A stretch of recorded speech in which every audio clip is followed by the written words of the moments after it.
In this video, I'm going to show you a chess opening with a brutal trap in it that about 1 in 4 beginner players will fall into. If you look at this position, just think about some logical moves you would play as black.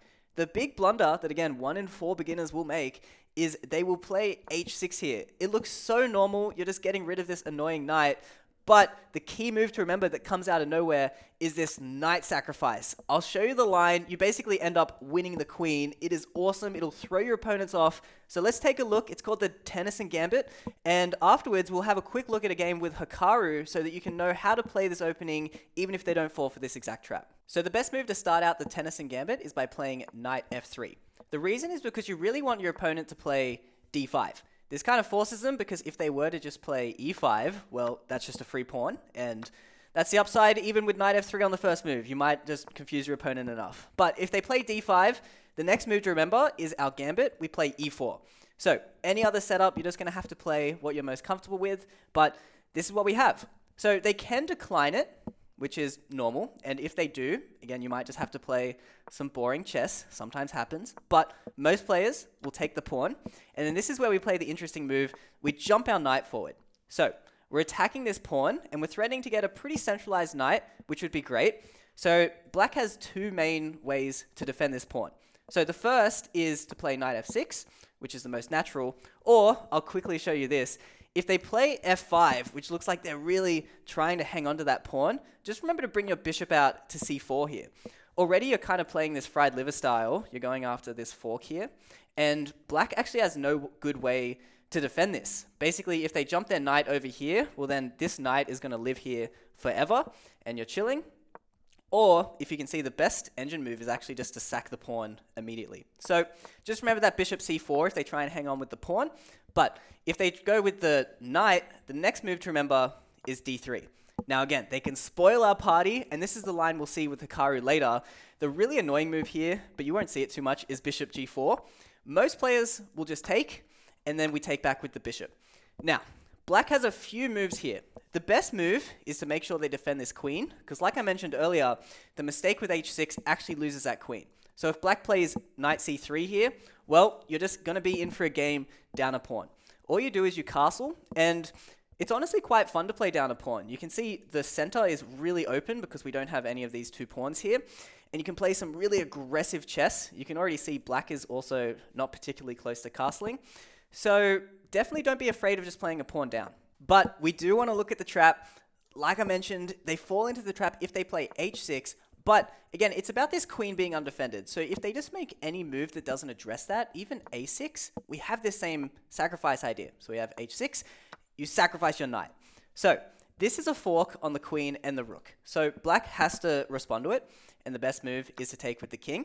But now we throw in this check with our bishop.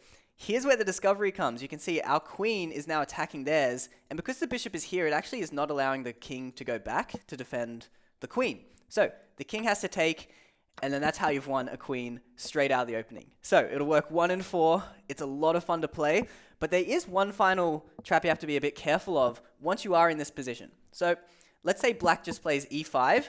If you just play a random move without thinking, let's even play like just a3 ourselves, well, you can actually lose this queen. They can go bishop check here, and even if you take the bishop, you've now lost your queen. So the reason this is so bad is we have won our queen out of the opening, but we've sacrificed 2 pieces for it. Oh, 3 actually. We sacrificed a pawn in the very beginning of the game, then we sacrificed a knight, we sacrificed a bishop, and then we got the queen. I'm not going to lie, I've lost a game in this position. You obviously will win most. You have about a 78% win rate once you get here, but you have sacrificed a lot for the queen, so you have to be careful. And before we look at the Hikaru game, I just want to quickly show you when this sacrifice doesn't work. Like I said, it's about this queen being undefended. So knight c6 doesn't work because if we go through this line, there, if we take the queen, it's defended. So think about that. It's all about the queen being undefended, but there's also 2 moves that defend it in not so obvious a way. Another way is when they just block with the knight. So obviously here, if you go through the same line, we can't take the queen. So remember, when they block the queen, you can't do that either. And the last one to remember, and this is the trickiest, and what you have to be most careful of, is when they play e6. Because this looks like all the conditions are still met. This queen is undefended. Let's go for it. But if you follow the line, In this situation, they don't actually have to take the bishop. This square is now available, and now the queen is defended, and we can't take it. So remember those 3 moves? That's what stops black from losing out of this line. But if they do anything else but that, you're good to go with the trap. So here we have the Hikaru game, and you can see it's the same position as earlier. He's played the tennison gambit. He's got his knight forward here. He's just offered the trade of pawns, and here comes that annoying move I talked about. We don't want to see this, but we should learn how to deal with it. He's up against David Howe, so another GM. You'll see him on chess.com's streams quite a bit. And the end of this game is actually really funny. So this is a fun one to watch. So when the queen is obviously attacked in this situation, so Hikaru has to do something about that. So he moves the queen, and now David decides to collect that extra pawn, because again, remember, Hikaru is gambiting a pawn here, and he defends his queen. So unfortunately, he's a GM, he's not falling for the trap, but Hikaru is just prepared, obviously probably wasn't expecting for this trap to work against a GM, and he's just going to play a pawn down and see how it goes. So David gets rid of that knight, now that this knight is defending the queen, like we talked about. And the problem is, normally you'd drop the knight back to knight f3 here, but then the bishop could trade and ruin our pawn structure. So Hikaru instead decides to centralize his knight, offering a trade, and we get this big exchange of pieces. David is very happy to get the queens off the board as well, given he's up a pawn and up against Hikaru, and we get this position. So it's pretty equal. He decides to castle long, which makes a lot of sense. And Hikaru, here's a good way to see how he's going to try and win this pawn back. He decides to take the knight. So normally bishop for a knight, it's not the best trade in the world, but he is ruining this pawn structure, which Hikaru is going to try and exploit, as you'll see. So Hikaru's first move here is to improve the placement of his bishop, getting it on a nice defended square, eyeing up that pawn, so David has to defend that pawn. And then Hikaru moves his knight to where his bishop was before. So he was also just clearing the space away for his other minor piece.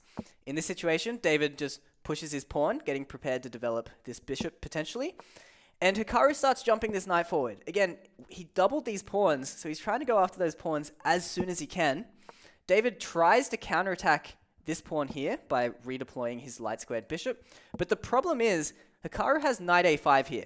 So this forks the king and the pawn, and when the king moves away, we get the pawn, and worse, this counterattack still doesn't matter as much because this rook is under attack, and this pawn is under attack. So already, you can see, Hikaru was down a pawn, but just with piece activity, being able to exploit those open files, he was able to win his pawn back, and probably a bit more. This is already looking a bit sus for black at the moment. So David has to move his rook to defend this pawn here, and now Hikaru defends this pawn by pushing it, and you'll see that already there's a bit of a mating net starting to get surrounded by this king. So black is going to have to be very careful here, not just to get checkmated in the middle of the board, even though there's no queens at the moment. So black has just moved his king, threatening to take our knight. So Hikaru moves it with check. Black king moves back, still threatening to take this knight. And Hikaru retreats the bishop, deciding to defend the knight that way. With this chance in tempo, black decides to get his rook a bit more active, especially now that this pawn is no longer threatened to be captured, and is threatening to take white's b-pawn. So Hikaru just calmly pushes the pawn forward, and now they're all nicely defending each other. The next move black does is centralize his bishop, getting it on this more important diagonal, maybe defending some of the squares around the king, also putting some pressure on the g2 pawn, which might be helpful. So Hikaru decides to chase away this bishop, and it moves all the way back to the a8 square. It looks a bit silly, but with bishops you can get away with it because they're long-range pieces. It's still covering that whole diagonal, and black's doing fine. So in this situation, Hikaru decides it's time to start marching the pawns forward, and black is in a bit of trouble. Like we're talking about, this king is actually very exposed. These pawns are threatening to march forward and checkmate him. So black decides to try and halt those pawns from going a bit too far forward, but Hikaru doesn't care. He just keeps pushing them forward, and now black, not under too much pressure just yet, just decides to develop his bishop and connect the rooks. Now I'm saying that black's not under too much pressure, and they probably don't feel like it themselves, but you can see the engine is starting to give a pretty serious advantage for Hikaru, and the move they're looking for is b5. Like we were saying, push those pawns forward, ignore that this pawn was there to begin with, and start marching them further forward and get that check as well, get some tempo. But Hikaru misses this idea as well. He decides to retreat his knight, and then when black retreats his king, decides to take this pawn. Now, this is a little strange. Look, let's not question Hikaru too much, I guess, but it does give away the advantage, and it just feels strange giving away doubled pawns like this. So I'm not sure exactly what Hikaru was going after here, because David just continues to run back his king, and now you can see the game is actually completely equalized. Hikaru first decides now to just solidify that new pawn, that weakness that he's created, and David brings his other rook into the game. Hikaru offers a trade of pieces, and now David gets his other bishop a bit more active. Again, it was looking a bit sad there, just tucked away in the corner. Hikaru then attacks the knight, but now this bishop is starting to get a pretty active role here, forcing the trade, and now Hikaru doesn't have access along this d-file anymore, and now he just starts pushing the pawns. So, looking at this position, you can see there's still a lot of play in this game. We have a 3-on-1 on the queen side, but black also has a 4-on-3. And if we look at the engine, it's already starting to like black's position a little bit more now. So what black does in this position is he moves his bishop forward. It looks a bit strange. I guess it's more centralized, but you'll see the reason after Hikaru's next move. So he keeps pushing those pawns forward, trying to get that, obviously 2 pass pawns, trying to promote one of them. And now black decides to initiate a ton of trades. So first he takes the knight, Hikaru has to recapture, and then he forces the trade of rooks here.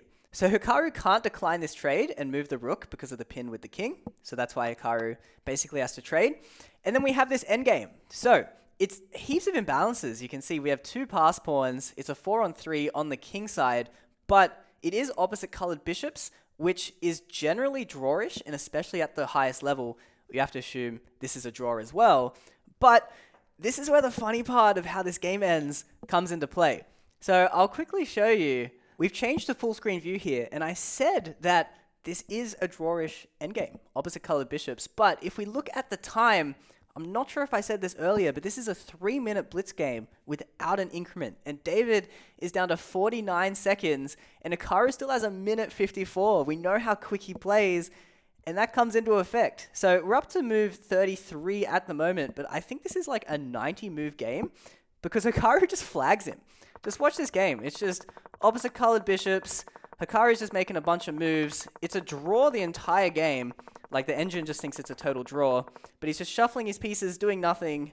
And eventually David just flags. So Hikaru, it's a dirty flag to win this one. But well played just shows how important your time management is in these formats that have no increment. So thanks for watching the video. Let me know in the comments if this chess trap works for you and if you enjoyed the Hikaru game. And other than that, there should be a video above me. YouTube thinks you'll enjoy it, so click that and enjoy the rest of your day.